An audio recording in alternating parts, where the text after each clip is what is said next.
ನಮಸ್ಕಾರ ಗೆಳೆಯರೆ, ನಾನು ಇವತ್ತು ಮತ್ತೊಂದು ಸುದ್ದಿ ತಗೊಂಡು ನಿಮ್ ಮುಂದೆ ಬಂದಿದ್ದೀನಿ.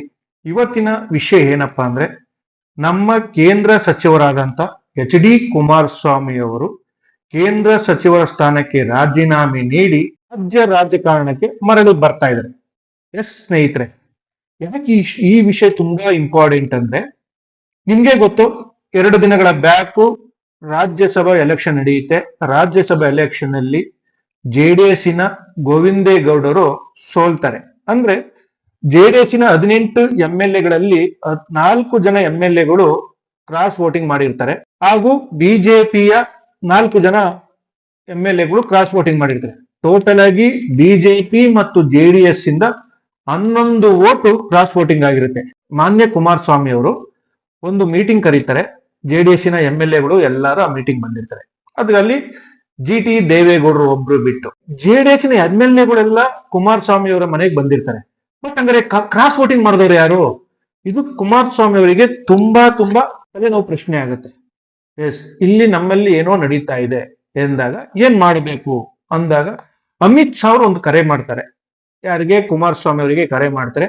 ಬಿಜೆಪಿನೂ ಸಹ ಕ್ರಾಸ್ ವೋಟಿಂಗ್ ಆಗಿದೆ, ನಿಮ್ಮಲ್ಲೂ ಕ್ರಾಸ್ ವೋಟಿಂಗ್ ಆಗಿದೆ.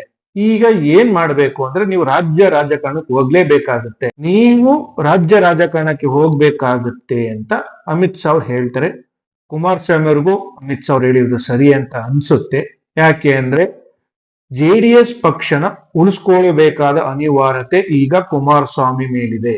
ಯಾಕೆ ಅಂದ್ರೆ, ಜೆಡಿಎಸ್ ಪಕ್ಷದ ಶಾಸಕರನ್ನ ಕಾಂಗ್ರೆಸ್ ಮತ್ತು ಡಿ.ಕೆ. ಶಿವಕುಮಾರ್ ಹಣಬಲದಿಂದ ಕೊಂಡುಕೊಳ್ಳುತ್ತಿದ್ದಾರೆ. ಅದಕ್ಕೆ ಕುಮಾರಸ್ವಾಮಿ ಏನ್ ಪ್ಲಾನ್ ಮಾಡ್ತಾರೆ?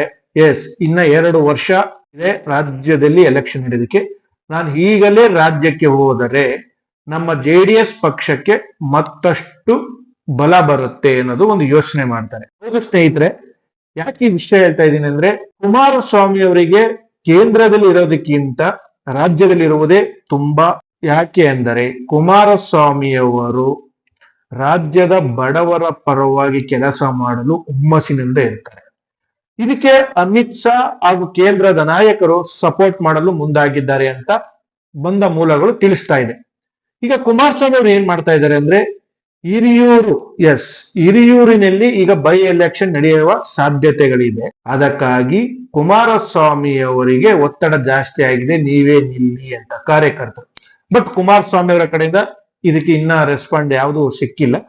ಆದರೆ ಕುಮಾರಸ್ವಾಮಿ ಒಂದು ಮಾಸ್ಟರ್ ಪ್ಲಾನ್ ಮಾಡಿದೆ. ಏನಪ್ಪಾ ಅಂದ್ರೆ, ಹಿರಿಯೂರು ಬೈ ಎಲೆಕ್ಷನ್ ಟಿಕೆಟ್ ನ ಜೆಡಿಎಸ್ ಪರವಾಗಿ ತಕೊಂಡು ಜೆಡಿಎಸ್ ಅಭ್ಯರ್ಥಿನ ನಿಲ್ಲಿಸಿ, ಅಲ್ಲಿ ಜೆಡಿಎಸ್ ಅಭ್ಯರ್ಥಿನ ಗೆಲ್ಲಿಸಿ ಡಿ.ಕೆ. ಶಿವಕುಮಾರ್ ಅವರಿಗೆ ಮುಖಭಂಗ ಮಾಡೋದು.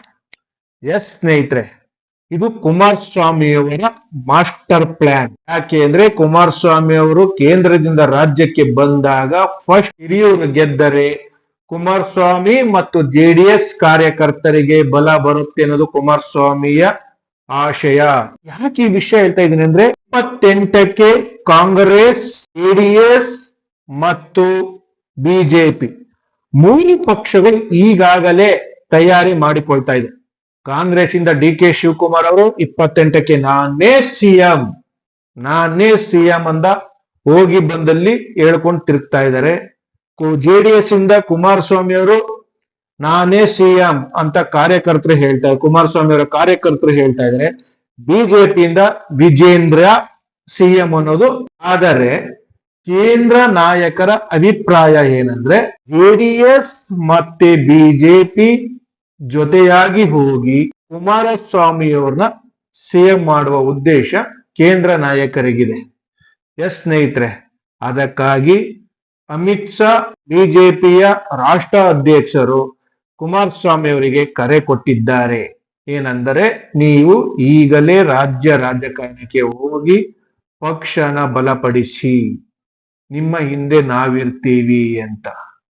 ಅದಕ್ಕೆ ಕುಮಾರಸ್ವಾಮಿ ಅವರು ಒಪ್ಪಿಕೊಂಡಿದ್ದಾರೆ ಎನ್ನುವ ಮೂಲಗಳು ಸಹ ಬರುತ್ತಾ ಇದೆ. ಅತಿ ಶೀಘ್ರದಲ್ಲೇ ಕುಮಾರಸ್ವಾಮಿ ಅವರು ರಾಜ್ಯ ರಾಜಕಾರಣಕ್ಕೆ ಎಂಟ್ರಿ ಆಗುತ್ತಿದ್ದಾರೆ. ಅದರ ಜೊತೆಗೆ ಇವತ್ತು ಜೆಡಿಎಸ್ನ ಯುವ ರಾಜ್ಯಾಧ್ಯಕ್ಷರ ನಿಖಿಲ್ ಕುಮಾರಸ್ವಾಮಿ ಅವರು ಬಿಡದಿಯಲ್ಲಿ ಪಾದಯಾತ್ರೆ ಕೈಗೊಂಡಿದ್ದಾರೆ. ಎಲ್ಲ ಅಮಿತ್ ಶಾ ಅವರು ಕೊಟ್ಟ ಸೂಚನೆ ಮೇರೆಗೆ ಜೆಡಿಎಸ್ ತುಂಬಾ ಆಕ್ಟಿವ್ ಆಗ್ತಾ ಇದೆ. ಹಿಂಗೆಲ್ಲ ಆದ್ರೆ ಬಿಜೆಪಿ ಕತೆ ಏನು? ಬಿಜೆಪಿನೂ ಸಹ ಕುಮಾರಸ್ವಾಮಿ ಅವರಿಗೆ ಸಪೋರ್ಟ್ ಮಾಡಲೇಬೇಕಾದ ಅನಿವಾರ್ಯತೆಗೆ ಬಂದು ನಿಲ್ಲುತ್ತೆ.